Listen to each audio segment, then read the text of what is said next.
তো দীর্ঘ 4 বছর পর নানির বাড়িতে আসলাম।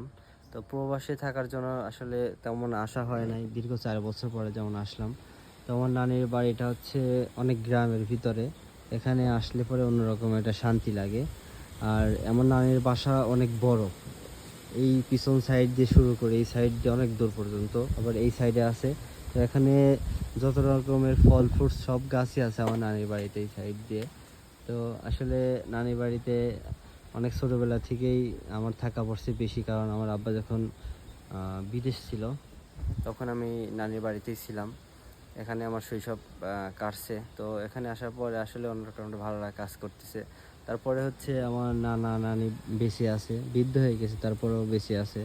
তো নানি নানার মতো ভালোবাসা আসলে পাওয়াটা অনেক টাফ, কারণ নানি নানি আসলে নাতিদের যেরকম ভালোবাসে, এটা হচ্ছে যারা আসলে নানির বাড়িতে নানা বেঁচে থাকা অবস্থায় ডিজাইন করছেন অবশ্যই জানেন। তো আমার নানির বাড়িতে এই যে নারকেলের গাছে অনেক নারকেল পাড়ছি, আমার নানি হচ্ছে কোটা দিয়ে পাড়িয়ে দিছে আমারে, গাছে উঠতে না করছে। আমের গাছ আছে ওই পাড়ি দিয়ে, সব কিছুর গাছই আছে। অনেকদিন পর আসলাম, ভালো লাগলো।